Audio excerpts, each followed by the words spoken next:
विदेश मंत्रालय का बड़ा ऐलान, शास्त्रीय भाषा की सूची में शामिल होगी फारसी, एनईपी के तहत मिलेगी प्राथमिकता।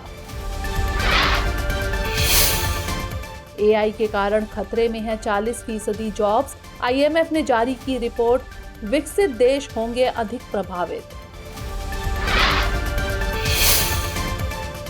गुजरात में मिले 2800 साल पुरानी बस्ती के अवशेष, डार्क एज की धारणा को चुनौती देती है यह खोज, एएसआई संग आईआईटी खड़गपुर ने की रिसर्च। तितली की नई प्रजाति की हुई खोज, लाइकेनिडाई परिवार से संबंधित है यह प्रजाति, सिगारिटिस कंजक्टा रखा गया नाम। और स्वच्छ सर्वेक्षण पुरस्कार 2023 का हुआ ऐलान, रिपोर्ट में इंदौर संग सूरत ने मारी बाजी, संयुक्त रूप से चुने गए सबसे स्वच्छ शहर।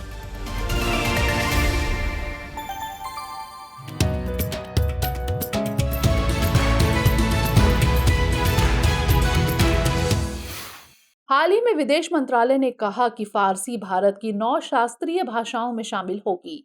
यह पहल भारतीय शिक्षा पद्धति में फारसी भाषा की समृद्ध विरासत को अधिक मजबूती प्रदान करेगी। गौरतलब है कि भारत सरकार ने नई शिक्षा नीति के तहत फारसी को एक भारतीय शास्त्रीय भाषा के रूप में शामिल करने का निर्णय लिया है। दरअसल 2020 की राष्ट्रीय शिक्षा नीति में 6 शास्त्रीय भाषाओं के अलावा 3 अन्य भाषाओं को बढ़ावा देने की बात की गई है। इन 3 भाषाओं में पाली, फारसी और प्राकृत शामिल है। बता दें कि फारसी इंडो ईरानी भाषाओं में ईरानी शाखा की सबसे व्यापक रूप से बोली जाने वाली भाषा है। इसे इंडो यूरोपीय भाषाओं के समूह एक हिस्सा माना जाता है। यह मुख्य रूप से ईरान, अफगानिस्तान और ताजिकिस्तान में बोली जाती है। इसे दुनिया की सबसे पुरानी और ऐतिहासिक रूप से महत्वपूर्ण भाषाओं में से एक माना जाता है। यह दाएं से बाएं लेखन शैली में लिखी जाती है और इसकी समृद्ध साहित्यिक परंपरा 1000 साल से भी अधिक पुरानी है। हालांकि भारत में फारसी भाषा की शुरुआत मध्यकालीन इतिहास में देखने को मिलती है। बताते चले कि भारत सरकार ने किसी भाषा को शास्त्रीय भाषा घोषित करने के लिए मानदंड निर्धारित किए हैं। इसके अनुसार किसी भाषा के प्रारंभिक ग्रंथों का इतिहास 1500 से 2000 साल पुराना होना चाहिए। साथ ही प्राचीन साहित्य ग्रंथों का एक हिस्सा भी हो। वहीं इसे बोलने वाले लोगों की पीढ़ियों द्वारा एक मूल्यवान विरासत माना जाता हो और यह साहित्यिक परंपरा में मौलिकता रखती हो। वर्तमान में भारत में 6 भाषाओं को शास्त्रीय दर्जा प्राप्त है। इनमें संस्कृत, तमिल, कन्नड़, तेलुगु, मलयालम और ओडिया शामिल है। हाल ही में आईएमएफ यानी अंतर्राष्ट्रीय मुद्रा कोष ने एक रिपोर्ट जारी की है। इस रिपोर्ट के मुताबिक माना जा रहा है कि वैश्विक स्तर पर करीब 40% नौकरियां कृत्रिम बुद्धिमत्ता यानी एआई से प्रभावित होंगी। इसके मुताबिक उभरते बाजारों और कम आय वाले देशों की तुलना में विकसित अर्थव्यवस्था वाले देशों को अधिक जोखिम का सामना करना पड़ सकता है। एआई से विकसित अर्थव्यवस्थाओं में 60% नौकरियां प्रभावित होने की संभावना है। ऐसे में रिपोर्ट की माने तो एआई से प्रभावित होने वाली नौकरियों में से केवल आधी ही नकारात्मक रूप से प्रभावित होंगी, जबकि शेष एआई के कारण बढ़ी हुई उत्पादकता के लाभ से लाभान्वित हो सकते हैं। आपको बता दें कि एआई एक कंप्यूटर विज्ञान एवं प्रौद्योगिकी क्षेत्र को संदर्भित करता है। इसका उद्देश्य मानव जैसी मानसिक क्रियाओं और योग्यताओं को प्रतिरूपित करना है। इसका उपयोग खोज engine, virtual assistant, self driving car और चैट जीपीटी जैसे रचनात्मक उपकरणों में किया जा रहा है। इन कार्यों में समस्या समाधान, तर्क सीखना, पैटर्न पहचानना और फैसले लेना भी शामिल है। बताते चले कि अंतर्राष्ट्रीय मुद्रा कोष यानी आईएमएफ संयुक्त राष्ट्र की एक प्रमुख वित्तीय एजेंसी है। इसे ब्रेटन वुड्स में संयुक्त राष्ट्र मौद्रिक और वित्तीय सम्मेलन के बाद स्थापित किया गया था। इसका उद्देश्य वैश्विक मौद्रिक सहयोग को बढ़ावा देना, वित्तीय स्थिरता को सुरक्षित करना और अंतर्राष्ट्रीय व्यापार को सुविधाजनक बनाना है। साथ ही उच्च रोजगार एवं सतत आर्थिक विकास को भी बढ़ावा देना है। इसका मुख्यालय वॉशिंगटन डीसी में स्थित है तथा इसमें करीब 190 देश शामिल हैं। हाल ही में उपभोक्ता मामलों के मंत्रालय ने मसूर के उत्पादन को लेकर एक घोषणा की है। इसके मुताबिक भारत 2023-24 फसल वर्ष के दौरान मसूर के उत्पादन में विश्व का अग्रणी देश बन सकता है। इस रबी सीजन में मसूर उत्पादन उच्च स्तर तक पहुंचने का अनुमान है। वहीं फसल वर्ष 2022-23 में मसूर उत्पादन 1.56 मिलियन टन रहा है। बता दें कि मसूर लेग्यूम परिवार का एक फसली पौधा है। इसकी फलियां खाने योग्य होती हैं, जिनसे मसूर दाल की प्राप्ति होती है। इसके पौधे आमतौर पर छोटे होते हैं और इनमें स्वपरागण होता है। इसकी खेती रबी मौसम में की जाती है। इसके विकास के लिए जलवायु ठंडी और गर्म तापमान की आवश्यकता होती है। इसकी खेती मुख्य रूप से उत्तर प्रदेश, मध्य प्रदेश, बिहार, पश्चिम बंगाल, छत्तीसगढ़ तथा झारखंड में की जाती है। यह दाल ऊर्जा, कार्बोहाइड्रेट, प्रोटीन, वसा, फाइबर, फास्फोरस, आयरन, जस्ता, कैरोटीन, विटामिन और एंटीऑक्सीडेंट की उत्कृष्ट स्रोत है। खाद्य और कृषि संगठन के अनुसार साल 2022 में विश्व के शीर्ष मसूर उत्पादक देश कनाडा, भारत, ऑस्ट्रेलिया, तुर्की तथा रूस थे। भारत मसूर का दूसरा सबसे बड़ा उत्पादक होने के बावजूद अपनी घरेलू आवश्यकताओं की पूर्ति के लिए आयात पर निर्भर है। बताते चले कि भारत विश्व में दलहन का सबसे बड़ा उत्पादक है।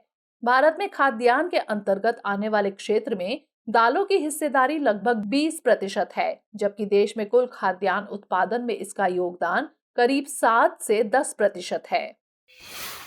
हाल ही में गुजरात में स्थित वडनगर में पुरातात्विक खुदाई से एक मानव बस्ती का साक्ष्य मिला है। इसकी खोज भारतीय प्रौद्योगिकी संस्थान खड़गपुर तथा भारतीय पुरातत्व सर्वेक्षण के एक संयुक्त अध्ययन में की गई है। इस बस्ती को 800 ईसा पूर्व पुरानी माना जा रहा है। साथ ही इसे पूर्व बौद्ध महाजनपदों के समकालीन बताया जा रहा है।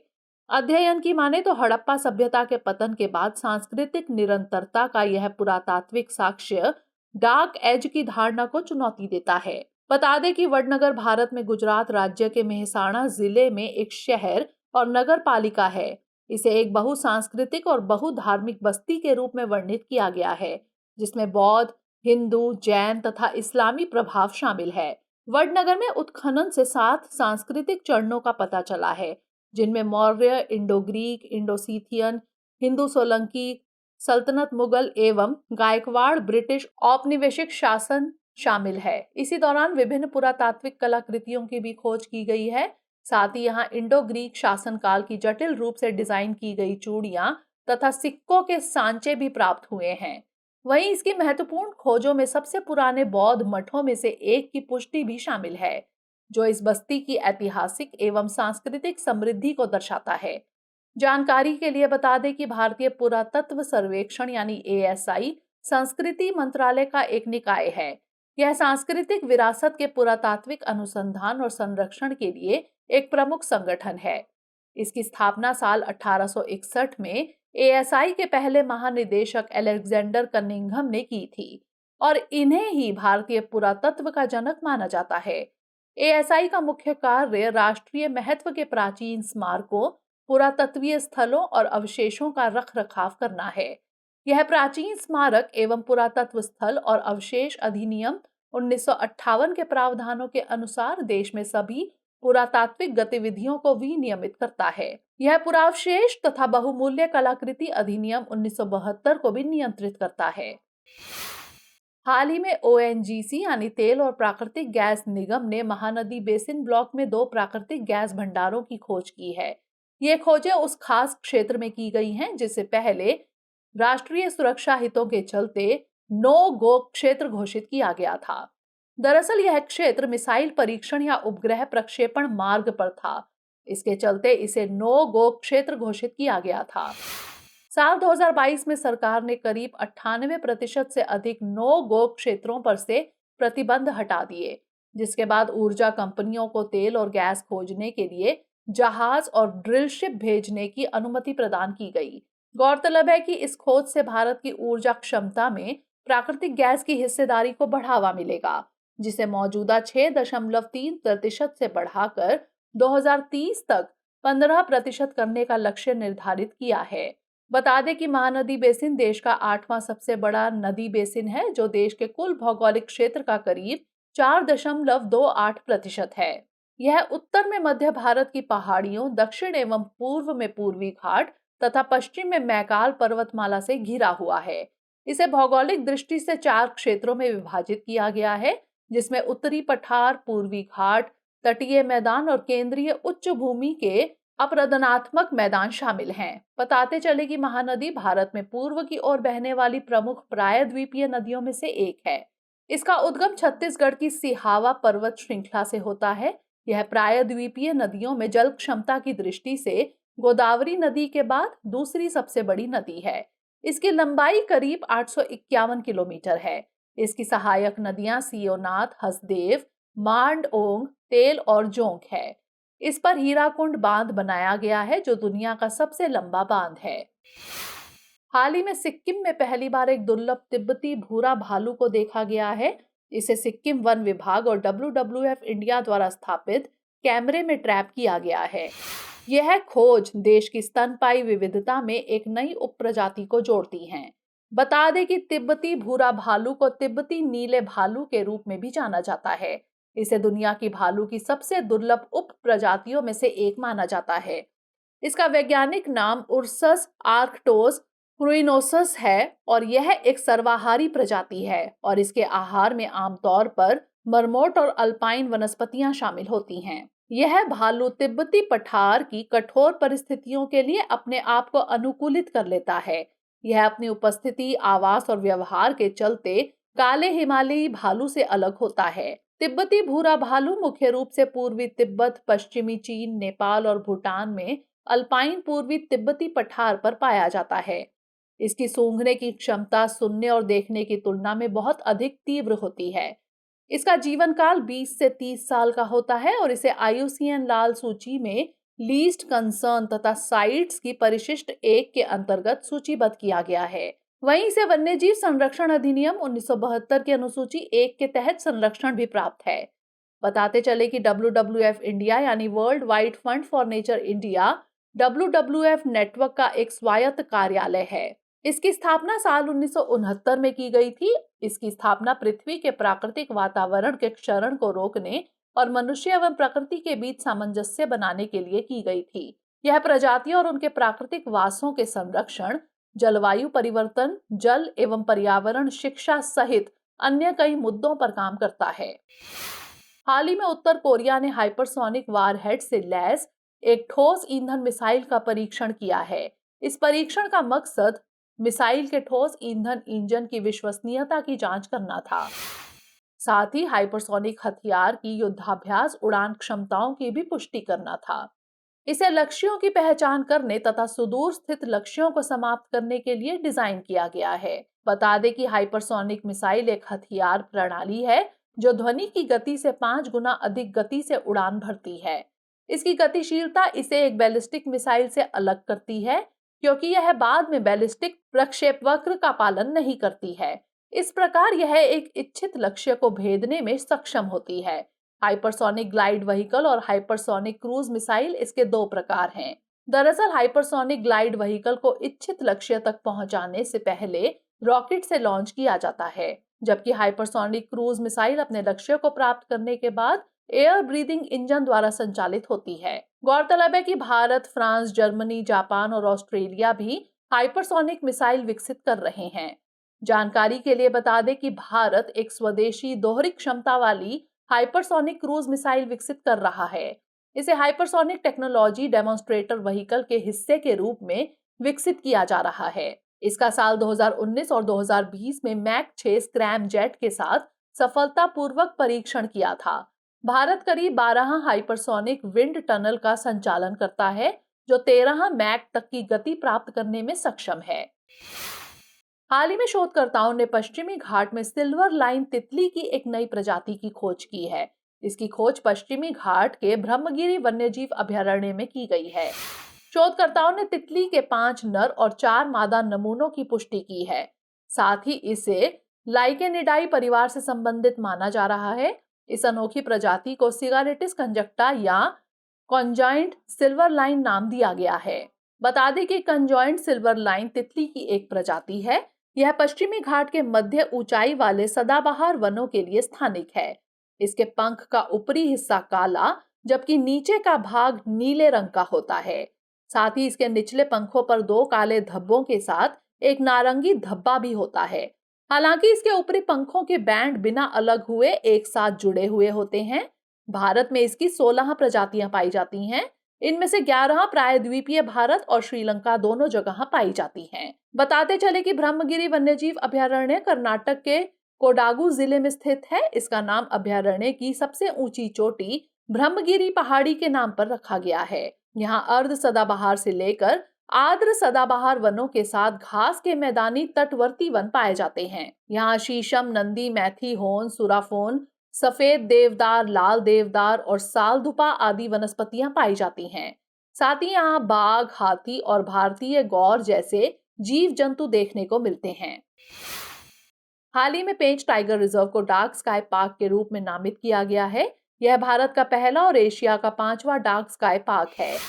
पेंच टाइगर रिजर्व के भगोली के पास का क्षेत्र तारों को देखने के लिए निर्धारित किया गया है।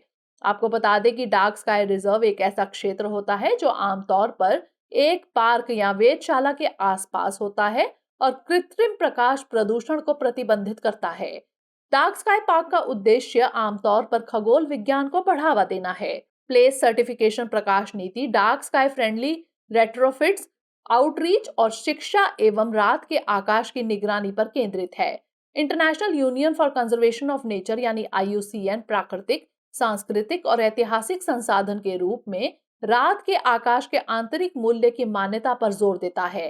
प्रकाश प्रदूषण के बढ़ते वैश्विक खतरे की वजह से प्राकृतिक अंधेरे के अस्तित्व पर संकट आने लगा है। इसकी वजह से आसमान में अब तारे भी नहीं दिखाई देते। भारत में केंद्र शासित प्रदेश लद्दाख के हानले में भारतीय खगोलीय वेधशाला स्थापित की गई है। यह भारतीय खगोल भौतिकी संस्थान द्वारा संचालित एक अत्यधिक ऊंचाई वाला खगोल विज्ञान स्टेशन और भारत का पहला डार्क स्काई संरक्षित क्षेत्र है। यह 4500 मीटर यानी 14,764 फीट की ऊंचाई पर पश्चिमी हिमालय में स्थित वेधशाला है, जो दुनिया की सबसे ऊंची स्थित साइटों में से एक है। गौरतलब है कि पेंच टाइगर रिजर्व भारत के प्रमुख बाघ अभयारण्यों में से एक है। यह 2 राज्यों मध्य प्रदेश और महाराष्ट्र में फैला हुआ है और इसका नाम पार्क से होकर बहने वाली प्राचीन नदी पेंच के नाम पर रखा गया है। हाल ही में सरकार ने विज्ञान प्रौद्योगिकी और वैज्ञानिक नवाचार के विभिन्न क्षेत्रों में व्यक्तियों या टीमों से पहले राष्ट्रीय विज्ञान पुरस्कार के लिए नामांकन मांगा है। पिछले साल सरकार ने राष्ट्रीय विज्ञान पुरस्कार शुरू करने की घोषणा की थी। विभिन्न संस्थानों द्वारा विज्ञान के क्षेत्र में दिए जाने वाले 300 से अधिक पुरस्कारों को समाप्त करके यह पुरस्कार शुरू होगा। राष्ट्रीय विज्ञान पुरस्कार भारत में विज्ञान, प्रौद्योगिकी और नवाचार के क्षेत्र में सर्वोच्च पुरस्कारों में से एक होगा। इसके तहत 13 क्षेत्रों में 4 श्रेणियों के अंतर्गत 56 पुरस्कार प्रदान किए जाएंगे। अधिकतम 3 लोगों को विज्ञान रत्न पुरस्कार प्रदान किए जाएंगे। यह विज्ञान और प्रौद्योगिकी के क्षेत्र में जीवन भर की उपलब्धियों और योगदान को मान्यता देने के लिए दिया जाएगा। वहीं इस क्षेत्र में विशिष्ट योगदान को मान्यता देने के लिए अधिकतम 25 लोगों को विज्ञान श्री पुरस्कार से सम्मानित किया जाएगा। इसके अलावा इस क्षेत्र में असाधारण योगदान देने वाले अधिकतम 25 युवा वैज्ञानिकों को विज्ञान युवा शांति स्वरूप भटनागर पुरस्कार दिया जाएगा। इन सबके अतिरिक्त अधिकतम 3 टीमों को विज्ञान टीम पुरस्कार दिया जाएगा। अधिसूचना के अनुसार अत्यधिक योग्य मामलों को छोड़कर पुरस्कार मरणोपरांत प्रदान नहीं किए जाएंगे। राष्ट्रीय विज्ञान पुरस्कार के लिए चयनित लोगों को एक प्रशस्ति पत्र और एक पदक प्रदान किया जाएगा। गौरतलब है कि नामांकन दाखिल करने की आखिरी तारीख 28 फरवरी है। 28 फरवरी को राष्ट्रीय विज्ञान दिवस के रूप में मनाया जाता है। इन पुरस्कारों की घोषणा 11 मई को राष्ट्रीय प्रौद्योगिकी दिवस पर की जाएगी। 11 मई को पोखरण में हुए द्वितीय परमाणु परीक्षण की वर्षगांठ मनाई जाती है। ये पुरस्कार 23 अगस्त को राष्ट्रीय अंतरिक्ष दिवस पर प्रदान किए जाएंगे। 23 अगस्त को भारत के चंद्रयान 3 मिशन की चंद्रमा पर सॉफ्ट लैंडिंग हुई थी। हाल ही में ASER 2023 सर्वेक्षण यानी शिक्षा की वार्षिक स्थिति रिपोर्ट 2023 जारी की गई है। इसे प्रथम फाउंडेशन द्वारा जारी किया गया है। यह रिपोर्ट बियॉन्ड बेसिक्स शीर्षक पर आधारित थी। इसका मुख्य फोकस ग्रामीण भारत में 14 से 18 वर्ष की आयु के युवाओं पर रहा, जो विशेष रूप से दैनिक स्थितियों में पढ़ने और गणित कौशल में उनकी क्षमता और आकांक्षाओं पर आधारित था। साथ ही इसमें डिजिटल तकनीक तक उनकी पहुंच और उपयोग करने के कौशल को जानने का भी प्रयास किया गया। इस रिपोर्ट के मुताबिक 14 से 18 वर्ष के 86.8% बच्चे शैक्षणिक संस्थानों में नामांकित है। इसी आयु वर्ग के करीब 25% छात्र अपनी क्षेत्रीय भाषा में कक्षा 2 स्तर का पाठ भी धारा प्रवाह नहीं पढ़ सकते हैं। वहीं यह जानकारी भी दी गई कि इसी आयु वर्ग के युवाओं में से करीब 90% के पास घर में स्मार्टफोन है और वे इसका उपयोग करना जानते हैं। बताते चले कि ASER साल 2005 से प्रथम एजुकेशन फाउंडेशन द्वारा संचालित एक राष्ट्रीय सर्वेक्षण है। इसका उद्देश्य ग्रामीण भारत में स्कूल में नामांकित बच्चों और उनके सीखने के स्तर को जानना है। यह सर्वेक्षण हर दूसरे वर्ष आयोजित किया जाता है। साथ ही यह 3 से 16 वर्ष के आयु वर्ग के बच्चों की नामांकन स्थिति और 5 से 16 वर्ष के आयु वर्ग के बच्चों के पढ़ने और अंकगणित स्तर पर डेटा एकत्र करता है। बताते चले कि प्रथम भारत के सबसे बड़े गैर सरकारी संगठनों में से एक है। इसकी स्थापना 1995 में मुंबई की मलिन बस्तियों में बच्चों को प्री स्कूल शिक्षा प्रदान करने के लिए की गई थी। यह भारत में वंचित बच्चों को गुणवत्तापूर्ण शिक्षा प्रदान करने की दिशा में काम करता है। हाल ही में स्वच्छ सर्वेक्षण पुरस्कार 2023 प्रदान किए गए। राष्ट्रपति द्रौपदी मुर्मू ने नई दिल्ली में आयोजित एक विशेष समारोह में इन पुरस्कारों को प्रदान किया। इस साल इंदौर और सूरत 2 शहरों को संयुक्त रूप से सबसे स्वच्छ शहर पुरस्कार प्रदान किया गया है। गौरतलब है कि इंदौर 7वीं बार देश का सबसे स्वच्छ शहर बना है, जबकि सूरत इस साल अपनी रैंक में सुधार कर दूसरे से पहले स्थान पर आ गया है। हालांकि दोनों शहरों ने अपशिष्ट प्रबंधन, स्वच्छता और नागरिक सहभागिता में अनुकरणीय योगदान के चलते यह उपलब्धि हासिल की है। वहीं स्वच्छ सर्वेक्षण पुरस्कार 2023 कई और क्षेत्रों में प्रदान किए गए हैं। इनमें स्वच्छ शहर, सबसे स्वच्छ छावनी, सफाई मित्र सुरक्षा, गंगा टाउन और सर्वश्रेष्ठ प्रदर्शन करने वाले राज्य आदि श्रेणियां शामिल हैं। साल 2023 स्वच्छता सर्वेक्षण वेस्ट टू वेल्थ के विषय पर आधारित था, जबकि स्वच्छता सर्वेक्षण 2024 के लिए रिड्यूस, रीयूज और रिसाइकल का विषय निर्धारित किया है। बता दें कि साल 2023 स्वच्छ सर्वेक्षण पुरस्कारों में महाराष्ट्र के सासवड़ ने 1 लाख से कम आबादी वाले शहरी केंद्रों में सबसे स्वच्छ शहर का पुरस्कार जीता है। वहीं इसी श्रेणी में छत्तीसगढ़ के पाटन ने दूसरा और महाराष्ट्र के लोनावला ने तीसरा स्थान प्राप्त किया। इसी दौरान महाराष्ट्र को पहला, मध्य प्रदेश को दूसरा और छत्तीसगढ़ को तीसरा सबसे स्वच्छ राज्य का पुरस्कार दिया गया, जबकि उत्तर प्रदेश के वाराणसी और प्रयागराज को सबसे स्वच्छ गंगा शहरों के रूप में पुरस्कार प्रदान किए गए। साथ ही मध्य प्रदेश के महू छावनी बोर्ड को सबसे स्वच्छ छावनी बोर्ड का पुरस्कार दिया गया। तो वहीं चंडीगढ़ को सर्वश्रेष्ठ सफाई मित्र सुरक्षित शहर का पुरस्कार प्रदान किया गया है। जानकारी के लिए बता दें कि स्वच्छ सर्वेक्षण साल 2016 में आवासन एवं शहरी कार्य मंत्रालय की देखरेख में शुरू किया गया था। इसका उद्देश्य स्वच्छता और प्रतिस्पर्धी तरीके से सतत स्वच्छता और अपशिष्ट प्रबंधन के लक्ष्य को हासिल करने के लिए शहरों की मदद करना है। यह शहरी स्वच्छता को बेहतर बनाने और नागरिकों को सर्वोत्तम सेवा सुनिश्चित करने के लिए शहरों में प्रतिस्पर्धा को बढ़ावा देता है। आगे बढ़ने से पहले हम आपको बता दें कि इस गणतंत्र दिवस के अवसर पर दृष्टि IAS के सभी ऑनलाइन पेन ड्राइव कोर्सेज और टेस्ट सीरीज पर 20% से लेकर 50% तक की छूट है। यह ऑफर 21 से 25 जनवरी तक उपलब्ध है। इस ऑफर का लाभ उठाने के लिए डिस्क्रिप्शन में दिए गए लिंक पर क्लिक करें। आज के बुलेटिन पर आधारित 5 प्रश्न इस प्रकार हैं। पहला प्रश्न है, फारसी भाषा के संदर्भ में निम्नलिखित कथनों पर विचार कीजिए। 1. यह भारत की शास्त्रीय भाषाओं की सूची में शामिल है। 2. यह इंडो ईरानी भाषाओं में ईरानी शाखा की व्यापक रूप से बोली जाने वाली भाषा है। 3. यह पाकिस्तान, अफगानिस्तान और बांग्लादेश में बोली जाती है। उपर्युक्त में से कितने कथन सही है या फिर हैं? केवल 1, केवल 2, सभी 3 या फिर इनमें से कोई नहीं। अगला प्रश्न है, ASER रिपोर्ट के संदर्भ में निम्नलिखित कथनों पर विचार कीजिए। 1. यह रिपोर्ट नीति आयोग द्वारा जारी की जाती है। 2. इसकी शुरुआत वर्ष 2008 में की गई थी। 3. यह सर्वेक्षण हर वर्ष आयोजित किया जाता है। उपर्युक्त में से कितने कथन सही है या फिर हैं? केवल 1, केवल 2, सभी 3 या फिर इनमें से कोई नहीं। अगला प्रश्न है, दुर्लभ तिब्बती भूरा भालू के संबंध में निम्नलिखित कथनों पर विचार कीजिए। 1. इसका वैज्ञानिक नाम उर्सस आर्क्टोस प्रुइनोसस है। 2. इसका जीवन काल 60 से 70 साल का होता है। 3, इसे IUCN की रेड लिस्ट में लीस्ट कंसर्न के तौर पर सूचीबद्ध किया गया है। उपर्युक्त में से कितने कथन गलत है या फिर हैं? केवल 1, केवल 2, सभी 3 या फिर इनमें से कोई नहीं। अगला प्रश्न है, अंतर्राष्ट्रीय मुद्रा कोष के संदर्भ में निम्नलिखित कथनों पर विचार कीजिए। 1, यह संयुक्त राष्ट्र की एक प्रमुख वित्तीय एजेंसी है। 2, इसे ब्रेटन वुड्स में संयुक्त राष्ट्र मौद्रिक और वित्तीय सम्मेलन के बाद स्थापित किया गया था। 3, इसका मुख्यालय जिनेवा में स्थित है। उपर्युक्त में से कितने कथन सही है या फिर हैं?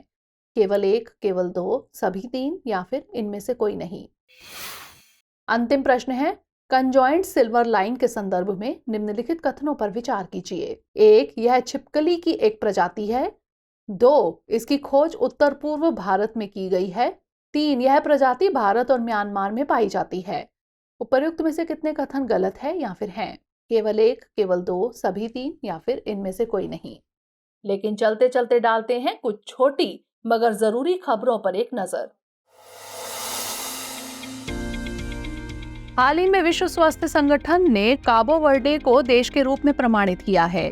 गौरतलब है कि काबो वर्डे वैश्विक स्वास्थ्य संगठन के अफ्रीकी देशों में यह उपलब्धि हासिल करने वाला तीसरा देश बन गया है, जबकि अभी तक इसमें मॉरिशस और अल्जीरिया शामिल थे, जिन्हें क्रमशः साल 1973 और साल 2019 में मलेरिया मुक्त घोषित किया गया था। बता दें कि मलेरिया परजीवियों के कारण होने वाली एक जानलेवा बीमारी है जो संक्रमित मादा एनोफिलीज मच्छरों के काटने से लोगों में फैलती है। मनुष्यों में मलेरिया का कारण बनने वाली 5 परजीवी प्रजातियां हैं। इनमें से 2 प्रजातियां प्लाज्मोडियम फाल्सीपेरम और प्लाज्मोडियम विवेक्स सबसे बड़ा खतरा उत्पन्न करती हैं। यह उष्णकटिबंधीय क्षेत्रों में सामान्य है और यह सबसे कमजोर समूह तथा 5 साल से कम उम्र के बच्चों को सबसे अधिक मलेरिया से प्रभावित करती है। हाल ही में प्रधानमंत्री नरेंद्र मोदी ने नई दिल्ली में अपने आवास पर पुंगनूर गायों को चारा खिलाया है। इसी के चलते यह गाय चर्चा में बनी हुई है। आपको बता दें कि पुंगनूर एक स्वदेशी नस्ल है जो दक्षिणी आंध्र प्रदेश के रायलसीमा क्षेत्र में चित्तूर जिले के पुंगनूर में पाई जाती है। यह एक अनोखी बौनी प्रजाति है जिसे दुनिया में सबसे छोटे कुबड़ वाला मवेशी माना जाता है। इनका छोटा आकार इन्हें घर में रखना आसान बनाता है। ये गायें सफेद, भूरे, हल्के या गहरे भूरे रंग की हो सकती हैं। इसकी ऊंचाई करीब 70 से 90 सेंटीमीटर होती है। वहीं इसका वजन 150 से 200 किलोग्राम होता है। हाल ही में अरुणाचल प्रदेश के राज्य उत्सव पक्के पागा हॉर्नबिल फेस्टिवल के 9वें संस्करण की शुरुआत हुई। इस फेस्टिवल का आयोजन 18 से 20 जनवरी तक पक्के केसांग जिले में किया जा रहा है। यह उत्सव वन्यजीव संरक्षण पर केंद्रित है, जिसमें हॉर्नबिल पर विशेष जोर दिया गया है। बता दें कि हॉर्नबिल की 4 प्रजातियां अरुणाचल प्रदेश के पक्के टाइगर रिजर्व में पाई जाती हैं। इनमें oriental pied hornbill, rufous necked hornbill, wreathed hornbill और ग्रेट हॉर्नबिल शामिल हैं। गौरतलब है कि साल 2015 में पहली बार पक्के पागा हॉर्नबिल फेस्टिवल का आयोजन किया गया था। हाल ही में IUCN यानी अंतर्राष्ट्रीय प्रकृति संरक्षण संघ की लाल सूची में पहली बार हिमालयी भेड़िया का मूल्यांकन किया गया है। इसे IUCN रेड लिस्ट में वल्नरेबल श्रेणी में रखा गया है। वहीं यह भेड़िया वन्यजीव संरक्षण अधिनियम 1972 अनुसूची 1 के तहत भी संरक्षित है। बता दें कि हिमालयी भेड़ा हिमालय में पाया जाने वाला एक प्रमुख शिकारी जीव है। इसे तिब्बती भेड़िया भी कहा जाता है, जो 4000 मीटर से अधिक ऊंचाई पर रहता है और यह आनुवंशिक रूप से भूरे भेड़ियों से भिन्न होता है। हाल ही में वर्तमान उपलब्ध मारक क्षमता के आधार पर विश्व के देशों की सैन्य शक्ति रैंकिंग 2024 जारी की गई है। इसके मुताबिक भारत ने वैश्विक स्तर पर चौथी सबसे मजबूत सेना के रूप में अपनी स्थिति को बरकरार रखा है। वहीं संयुक्त राज्य अमेरिका ने इस रैंकिंग में शीर्ष स्थान हासिल किया है, जबकि रूस को दूसरा और चीन को तीसरा स्थान मिला है। साथ ही दक्षिण कोरिया, यूनाइटेड किंगडम, जापान, तुर्की, पाकिस्तान और इटली शीर्ष 10 स्थानों में शामिल है। बता दें कि इस रैंकिंग के लिए कुल 145 देशों को मूल्यांकन में शामिल किया गया था। हाल ही में भारतीय नौसेना और रॉयल थाई नेवी ने पहला द्विपक्षीय अभ्यास आयोजित किया। इस अभ्यास को अभ्यास अयुत्थाया नाम दिया गया, जिसका शाब्दिक अर्थ है अजय या अपराजय। इस अभ्यास का नाम दुनिया के 2 सबसे पुराने शहर भारत के अयोध्या और थाईलैंड के अयुत्थाया के नाम पर रखा गया है, जो ऐतिहासिक विरासत, समृद्ध सांस्कृतिक संबंध तथा कई शताब्दियों से चली आ रही साझा ऐतिहासिक कथाओं का प्रतीक है। इस अभ्यास के उद्घाटन संस्करण में भारतीय नौसेना के स्वदेश निर्मित पोत कुलिश और INLCU 56 ने हिस्सा लिया। वहीं रॉयल थाई नौसेना की तरफ से His Thai Majesty ship Prachuap Khiri Khan ने हिस्सा लिया। इस अभ्यास ने दोनों नौसेनाओं के बीच परिचालन तालमेल का विस्तार किया। हाल ही में 2 दिवसीय गुटनिरपेक्ष आंदोलन के 19वें शिखर सम्मेलन की शुरुआत हुई। इसका आयोजन युगांडा के कंपाला में किया जा रहा है। इसमें भारतीय प्रतिनिधि मंडल का नेतृत्व विदेश मंत्री डॉक्टर S जयशंकर कर रहे हैं। तो वहीं इस सम्मेलन का विषय साझा वैश्विक समृद्धि के लिए सहयोग बढ़ाना है। साथ ही यह 120 से अधिक विकासशील देशों को एक साथ लाता है। बता दें कि भारत गुटनिरपेक्ष आंदोलन का एक अग्रणी और संस्थापक सदस्य रहा है। यह अभी भी इस आंदोलन के सिद्धांतों और मूल्यों के प्रति अपनी प्रतिबद्धता पर दृढ़ है। हाल ही में प्रधानमंत्री नरेंद्र मोदी ने खेलो इंडिया यूथ गेम्स 2023 का उद्घाटन किया। यह समारोह चेन्नई के जवाहरलाल नेहरू स्टेडियम में आयोजित किया गया। बता दें कि पहली खेलो इंडिया यूथ गेम्स दक्षिण भारत में आयोजित किए जा रहे हैं। ये खेल स्पर्धाएं 19 से 31 जनवरी 2024 तक तमिलनाडु के 4 शहरों चेन्नई, मदुरै, त्रिची और कोयम्बटूर में हो रही हैं। इन खेलों की शुभंकर वीरा मंगई है। गौरतलब है कि भारत सरकार ने साल 2017 में खेलो इंडिया पहल का शुभारंभ हुआ है। इसका मकसद जमीनी स्तर पर बच्चों के साथ जुड़कर भारत में खेल की भावना को पुनर्जीवित करना है।